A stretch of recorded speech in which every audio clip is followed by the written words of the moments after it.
தினமும் கட்டாயம் உடற்பயிற்சி செய்து கொண்டிருந்தால் நம்முடைய மூளையில் என்ன மாதிரியான மாற்றங்கள் உண்டாகும்? உடற்பயிற்சி ஒரு இன்றியமையாத விஷயமாகும். தினந்தோறும் எப்படி உணவு உண்கிறோமோ அதேபோல கண்டிப்பாக உடற்பயிற்சியையும் செய்ய வேண்டும். உடற்பயிற்சி உடலுக்கு நன்மை பயக்கிறது என்பது பலரும் அறிந்த விஷயமே. ஆனால் அது மூளைக்கும் நன்மை பயக்கிறது தெரியுமா? உடற்பயிற்சி நமது மூளைக்கு பல்வேறு நன்மை பயக்கிறது. நினைவாற்றலை அதிகரிப்பது, நல்ல தூக்கம் தருவது என பல நன்மைகளை நாம் பெற உடற்பயிற்சி காரணமாக உள்ளது. ஆனால் அதிகமான மக்கள் உடற்பயிற்சி மூளைக்கு செய்யும் நன்மைகள் குறித்து இன்னும் அறியாமல் உள்ளனர். எனவே இது குறித்து விரிவாக பார்ப்போம். உடற்பயிற்சி என்பது ஒரு ஆரோக்கியமான பழக்கமாகும். அனைவரும் தினமும் குறைந்தது 50 நிமிடங்கள் உடற்பயிற்சி செய்வது உடலுக்கு நன்மை பயக்கின்றது. உடற்பயிற்சியில் எளிய உடற்பயிற்சிகள் மற்றும் வலிமையான உடற்பயிற்சிகள் என 2 வகை உண்டு. வீடுகளில் சாதாரணமாக உடற்பயிற்சி செய்பவர்கள், வயதானவர்கள் போன்றவர்கள் இந்த எளிய வகை உடற்பயிற்சிகளை செய்கின்றனர். இவை லேசான உடற்பயிற்சியாகும். இளைஞர்கள் மற்றும் விளையாட்டு வீரர்கள் போன்றோர் கடுமையான உடற்பயிற்சிகளை மேற்கொள்கின்றனர். இவை கடினமான உடற்பயிற்சிகளாக உள்ளன. எடை தூக்குதல் போன்ற பயிற்சிகள் இதில் அடங்கும். இதன் மூலம் அவர்கள் வலிமையான தேகத்தை பெற முயற்சி செய்கின்றனர். எப்படியிருந்தாலும் உடற்பயிற்சியானது உடலுக்கு பல ஆரோக்கிய நன்மைகளை செய்கிறது. நாம் சுறுசுறுப்பாகவும் ஆரோக்கியமாகவும் இருக்க உடற்பயிற்சி உதவுகிறது. மேலும் இது மன ஆரோக்கியத்திற்கும் உதவுகிறது. ஏனெனில் இந்த சமயத்தில் உடலானது டோபமைன் என்னும் நல்ல ஹார்மோனை உற்பத்தி செய்கிறது. எனவே உடற்பயிற்சி மூளைக்கு உதவுகிறது. ஆனால் உடற்பயிற்சியில் சில தீமைகளும் உள்ளது. மூளைக்கு பயிற்சி அதிகமான உடற்பயிற்சியானது உடலில் அதிகமான வலி, எலும்புகளில் தேய்மானம் போன்ற அறிகுறிகளை ஏற்படுத்தும். அதேபோல இது மூளையிலும் தீவிர தாக்கத்தை ஏற்படுத்துகிறது. ஆனால் சரியான உடற்பயிற்சி மூளைக்கு பல நன்மைகளை அளிக்கிறது தெரியுமா? உடற்பயிற்சியால் உடலுக்கு ஏற்படும் நன்மைகளைப் பற்றியே அதிகமானோர் அறிந்து வைத்திருக்கின்றனர். அது மூளைக்கு அளிக்கும் நன்மை குறித்து குறைவான மக்களே அறிந்து வைத்துள்ளனர். எனவே உடற்பயிற்சி மூளைக்கு செய்யும் ஆரோக்கிய நன்மைகள் குறித்து இப்போது பார்ப்போம். உடற்பயிற்சி மூளைக்கு நன்மை செய்கிறது. உடற்பயிற்சி மூளைக்கு எவ்வாறு நன்மை பயக்கிறது என்பதை அறிவதற்காக ஃப்ரான்டியர்ஸ் இன் சைக்கியாட்ரி என்ற இதழ் ஒரு ஆய்வை மேற்கொண்டது. அதன்படி உடற்பயிற்சி செய்வது மனசோர்வு போன்ற அறிகுறிகளை குறைக்கிறது என்பது கண்டறியப்பட்டது. மேலும் இது மூளையின் திறனையும் அதிகரிக்கிறது. நினைவக சக்தி அதிகரிக்க இது உதவுகிறது. அதாவது உடற்பயிற்சியானது நமது நரம்புகளை தளர்த்தி நம் எண்ணங்களை மாற்றி அமைக்கிறது. உடற்பயிற்சி ஏராளமான நன்மைகளை கொண்டுள்ளன. ஏனெனில் உடல் ரீதியாக சுறுசுறுப்பாக இருப்பவர்கள் மற்றவர்களை விட மகிழ்ச்சியாகவும் தங்கள் வாழ்வில் திருப்தியாகவும் இருப்பதை காண முடிகிறது. உண்மையில் உடற்பயிற்சியானது எதிர்காலத்திலும் ஆரோக்கியமான வாழ்க்கையை வாழ்வதற்கு உதவுகிறது. மக்கள் வெவ்வேறு நோக்கங்களுக்காக உடற்பயிற்சி செய்கின்றனர். பலர் ஆரோக்கியமாக இருப்பதற்காக உடற்பயிற்சி செய்கின்றனர். மேலும் சிலர் இதய நோய்கள், உடல் பருமன், நீரிழிவு நோய் மற்றும் பக்கவாதம் போன்ற தீவிர சுகாதார நிலையிலிருந்து விடுபடுவதற்காக உடற்பயிற்சியை செய்கின்றனர். மிகவும் அரிதாக சிலர் மட்டுமே மூளையின் செயல்பாட்டிற்காக உடற்பயிற்சி செய்கின்றனர். நல்ல மனநிலையை உருவாக்குகிறது. நாம் உடற்பயிற்சியை செய்யும்போது நமது உடலானது மூளையில் செரோடோனின், டோபமைன் மற்றும் எண்டோர்பின் போன்ற இரசாயனங்களை வெளியிடுகின்றன. இவை நல்ல மனநிலையை உருவாக்கக்கூடிய இரசாயனங்கள் ஆகும்.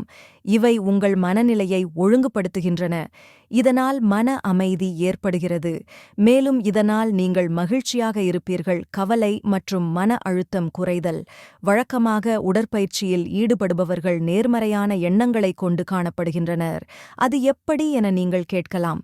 நமது உடலுக்கு நாம் அதிகமான அழுத்தத்தை கொடுக்கும்போது உடல் பீதியடைகிறது. இதனால் கார்டிசோல் ஹார்மோனை இது வெளியிடுகிறது.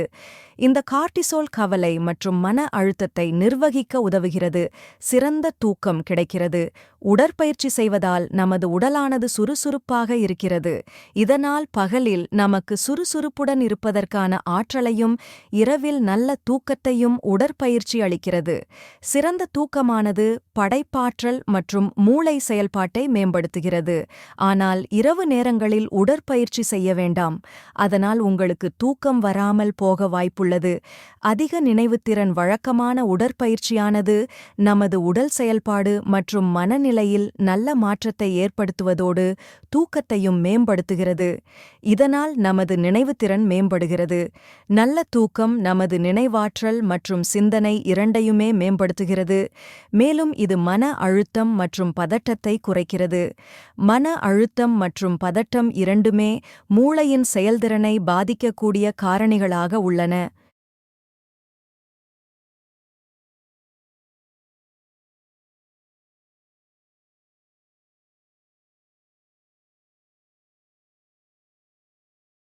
தன்னம்பிக்கையை அதிகரிக்கிறது. உடற்பயிற்சியானது மனம் மற்றும் உடல் இரண்டையும் இணைக்கும் கருவியாக உள்ளது.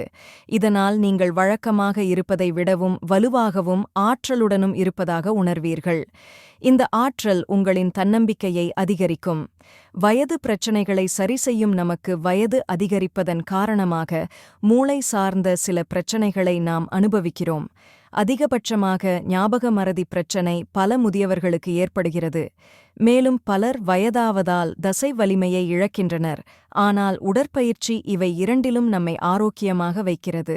ஹாலிவுட்டில் ஆர்னால்ட், ஜாக்கி சான் போன்ற நடிகர்கள் தங்களது உடற்பயிற்சி காரணமாக இன்றும் சுறுசுறுப்பாக இருப்பதை பார்க்கலாம். எனவே வாழ்வில் ஒட்டுமொத்த ஆரோக்கியத்திற்கும் உடற்பயிற்சி உதவுகிறது.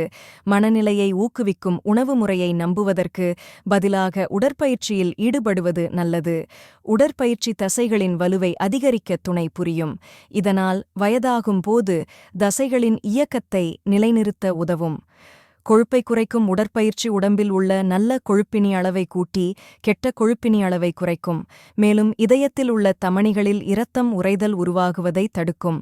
நோய் தடுப்பாற்றல் தொடர்ச்சியாக உடற்பயிற்சி செய்தால் நோய் தடுப்பாற்றல் அமைப்பு அதிகரிக்கும். இதனால் சளி, காய்ச்சல் போன்ற பல வகையான நோய்களிலிருந்தும் விடுபடலாம். இரத்த அழுத்தம். உயர் இரத்த அழுத்தத்தை அமைதியான கொலைகாரன் என்றும் அழைப்பர். உயர் இரத்த அழுத்தம் வராமல் தடுக்க சீரான முறையில் உடற்பயிற்சி செய்ய வேண்டும். உடற்பயிற்சி செய்வதன் மூலம் இரத்த ஓட்டம் அதிகமாக இருக்கும். மேலும் தசைகளுக்கு அதிக ஆக்சிஜன் கிடைக்கும். இதனால் இரத்தக் குழாய்கள் ஓய்வெடுக்க உதவுவதால் இரத்த அழுத்தம் வருவதையும் தடுக்கும். ஆற்றல். தொடர்ச்சியாக உடற்பயிற்சி செய்தால் தசைகளின் வலிமை கூடும். ஆற்றல் அதிகரிக்கும். மேலும் திசுக்களுக்கு தேவையான அளவு ஆக்சிஜன் கிடைக்க உதவி புரியும். எலும்புகள் ஆரோக்கியமாக வைக்கும். தினசரி உடற்பயிற்சி செய்தால் அது எலும்புகளின் வளர்ச்சிக்கு உறுதுணையாக நிற்கும்.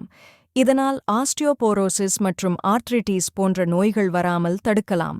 புற்றுநோய். உடற்பயிற்சி குடல் புற்றுநோய், மார்பக புற்றுநோய் மற்றும் நுரையீரல் புற்றுநோய் போன்ற பல வகையான புற்றுநோய்கள் வருவதை குறைக்க உதவி புரிகிறது. அதனால் உடற்பயிற்சி செய்து புற்றுநோய் வரும் அபாயத்தில் இருந்து பாதுகாத்துக் கொள்ளுங்கள். நீண்ட ஆயுள். தினசரி உடற்பயிற்சி செய்வதால் ஆயுள் பல வருடம் கூடும். ஆயுளை கூட்டுவதோடு மட்டுமல்லாமல் வயதானாலும் ஆரோக்கியமான வாழ்வை வாழலாம்.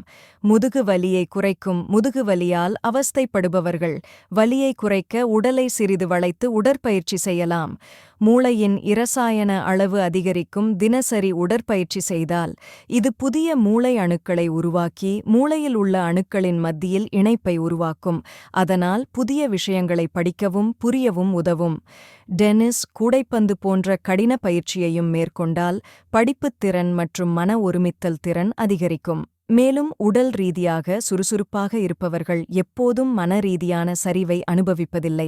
மேலும் உடற்பயிற்சி செய்பவர்களுக்கு அல்சைமர் நோய் ஏற்படுவதற்கான அபாயமும் குறைவாக உள்ளது. இந்த வீடியோ உங்களுக்கு உதவியாக இருக்கும் என்று நம்புகிறேன். தினமும் பயிற்சி செய்யுங்கள். ஆரோக்கியமான உடலை மேம்படுத்துங்கள். நம் உடல் பணத்திற்கும் மேலானது. நன்றி.